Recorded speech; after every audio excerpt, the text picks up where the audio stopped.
Você provavelmente ouviu falar que o seu músculo cresce por conta de microlesões que acontecem na fibra, e depois de alguns dias, o seu músculo volta maior. Lamento dizer, mas te enganaram sobre isso. Vou te provar nesse vídeo que continuar com esse pensamento pode acabar com os seus resultados. Fala galera, eu sou o Gabriel da Overhead Bodybuilding e sejam bem-vindos ao nosso canal. Aqui nós unimos o old school do fisiculturismo com a ciência da hipertrofia. Fortalece o nosso trabalho aqui deixando o like e principalmente se inscreva aqui no canal para continuar acompanhando nossos vídeos. O universo do fisiculturismo foi construído através de seres humanos fazedores, ou seja, mesmo sem saber como e o porquê, estavam sempre fazendo e experimentando. E foi assim, na prática, que foi percebido que ao treinar com pesos, o físico começava a ficar bonito. E foi a partir daí, na academia, que as primeiras hipóteses foram começando a surgir pelos bodybuilders pioneiros, até que a ciência decidiu entrar na discussão. Nas décadas iniciais, a comunidade científica começou a concentrar os seus esforços na pesquisa sobre força muscular, devido à sua relevância nos estudos sobre doenças e outras patologias, especialmente aquelas relacionadas com o envelhecimento. Enquanto isso, a preocupação dos bodybuilders era outra: como é que poderia ficar maior ainda? E foi aí que surgiu a ideia do dano muscular. O dano muscular consiste literalmente em danificar a célula até que ela fique disfuncional, ou seja, até que ela perca a capacidade de se contrair, porque as proteínas de miosina e actina estão degradadas. A ideia de que o dano muscular contribui para o crescimento surgiu porque quando os músculos são danificados, isso desencadeia uma inflamação que pode resultar naquela dor tardia que você sente após dias de treino. Então eles começaram a usar a dor tardia como uma métrica para saber se o treino foi bom ou não. Essa crença se perpetuou até hoje, na verdade. Se doeu, foi bom; se não doeu, não foi bom. Mas será mesmo que isso é verdade? Acreditando nisso, muitos bodybuilders começavam a entender o treinamento com uma busca incessante para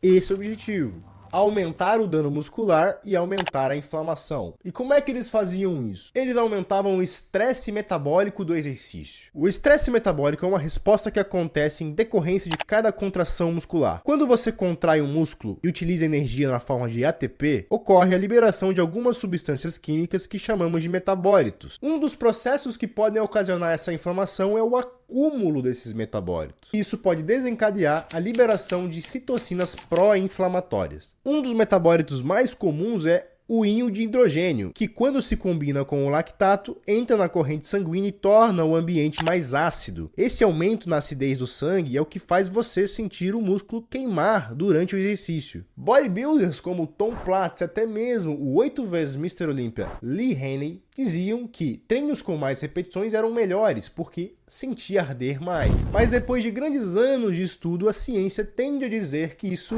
não é verdade. Mas Gabriel, você está dizendo que o Tom Platz e o Lee Haney não estão certos? Na verdade, não é que eles não estão certos, mas você pode entender de uma forma diferente do que eles pensavam. Na década de 80, essas coisas eram um pouco limitadas ainda. Com o tempo, a ciência começou a se dedicar especificamente com os estudos de hipertrofia. Um estudo foi conduzido exatamente para saber se a hipertrofia acontecia pelo dano muscular ou não. Eles queriam entender qual era o impacto de um treino movido a altas repetições ou um treino tradicional com cargas mais altas e baixas repetições, sempre com o mesmo número de séries, tentando equalizar o trabalho total de ambos os grupos. E o resultado foi esse aqui. Pô, Gabriel, eu não entendi nenhuma disso. Explica pra gente. Calma que eu vou te explicar. Essas ondas aqui quantificam o grau de síntese proteica que o músculo obteve. Se você não sabe o que é síntese proteica, clica aqui no card que eu fiz um vídeo falando tudo sobre isso. Mas basicamente, síntese proteica é o ato de construir músculo, ou seja, o anabolismo. Quando nós temos mais anabolismo do que catabolismo, nós temos hipertrofia muscular. O que está em verde mostra o quanto de síntese proteica foi usada para a hipertrofia. E o que está em amarelo diz respeito ao quanto de síntese proteica foi usada para reconstruir uma célula danificada. Ou seja, galera, não adianta nada danificar a célula. O aumento da síntese proteica em que o dano muscular acontece não é para a hipertrofia em si, mas apenas para reconstruir aquilo que foi danificado. Por isso é mais inteligente pensar que o dano muscular não atua tão ativamente na hipertrofia e que, na verdade, a coisa mais importante que você tem para para hipertrofia é a tensão mecânica. A tensão mecânica eu já expliquei também num vídeo que eu vou botar aqui no card de novo. Quanto mais tensão mecânica, mais o seu músculo consegue captar esse trabalho e gerar síntese proteica e, ao longo prazo, te gerar hipertrofia.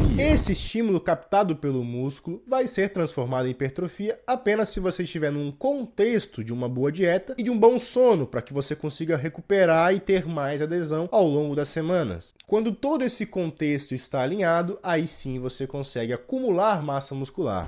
Ao que tudo indica, progredir carga, ter mais força, descansar bem, gerar bons estímulos a cada contração, ou seja, ter uma boa técnica de movimento, é uma das melhores formas de você conseguir acumular essa massa muscular. E é por isso que aqui na Overhead eu ensino um treinamento preciso e inteligente. Eu convido vocês a conhecerem a comunidade da Overhead. Lá nós vamos ter aulas sobre periodização de treino e todos os assuntos que envolvem o fisiculturismo. O link está aqui na descrição. Então, galera, não adianta pensar que o dano muscular é o suprassumo da hipertrofia, porque isso já é passado. O que realmente estimula a hipertrofia é o estímulo de força levado próximo da falha. Independente se tiver em alta carga ou baixa carga, tem que ser próximo da falha. Ou seja, quando você está naquelas últimas repetições brigando contra o peso, é nesse momento que você tem o melhor estímulo de hipertrofia. E o fato de ter dano muscular ou não vai mudar a sua hipertrofia. Então, não fique chateado se você treinou e no outro dia não doeu. Não quer dizer se o treino foi bom e também não quer dizer se o treino foi ruim. A maior parte dos avançados já não sentem mais dores depois de alguns dias. Ficou com alguma dúvida? Deixa aqui nos comentários que eu vou responder todo mundo.